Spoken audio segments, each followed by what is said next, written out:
Magluto tayo ng butter shrimp with chorizo bilbao. Dito, ginisa ko na yung bawang at saka yung chorizo bilbao. Tapos, lagay na natin yung butter. Yan. Tapos, ihalo-halo na natin dyan. Hinalo-halo ko na yan dyan. Yung butter.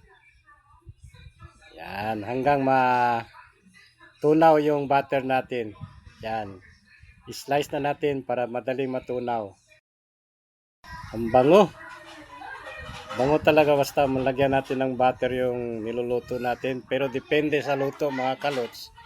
Kasi minsan pag yung ibang luto, lagyan na natin butter, naiiba yung lasa. Kaya depende sa na lulutuin natin na ulam. Depende sa anong klase lulutuin natin.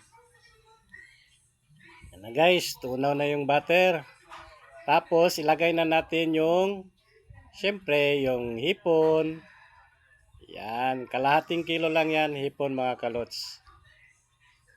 Sarap. mix natin. Mix.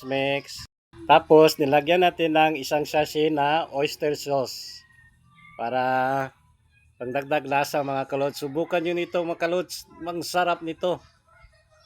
Sauce pa lang ulam na. mix natin. Yan na guys. Luto-luto na siya. Takpan muna natin para kumulo. Yan, di ba? Kumukulo na. Ang bilis. Actually, mga kalots, voice over na lang po ito. Tapos, nilagyan natin ng konting paminta powder. Yan, konting pamintang powder. Tapos, lagyan natin ng tomato paste. Pwede din gumamit kayo ng tomato sauce, pero ako gusto ko tomato paste eh. Yan, tapos, i-mix natin. Yan na mga kalots, malapit na maluto. Sarap. Mix.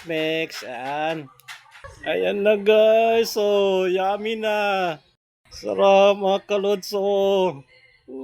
Sarap. Yummy na. Nakakagutom talaga mga kalots.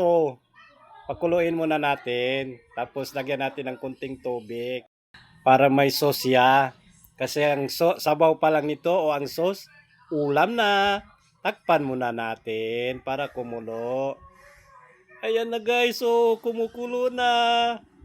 Sarap. Na guys, Siyempre, lagyan natin ng dagdag na pampalasa. I-mix natin yan. Tapos, lagyan natin ng konting sugar. Yung brown sugar mga kalots, konti lang para hindi masyado matamis. Tapos lagyan natin mga 2 o 3 pidaso na sili espada.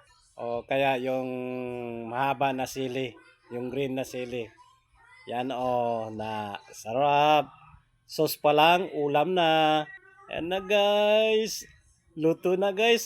Kain na po tayo.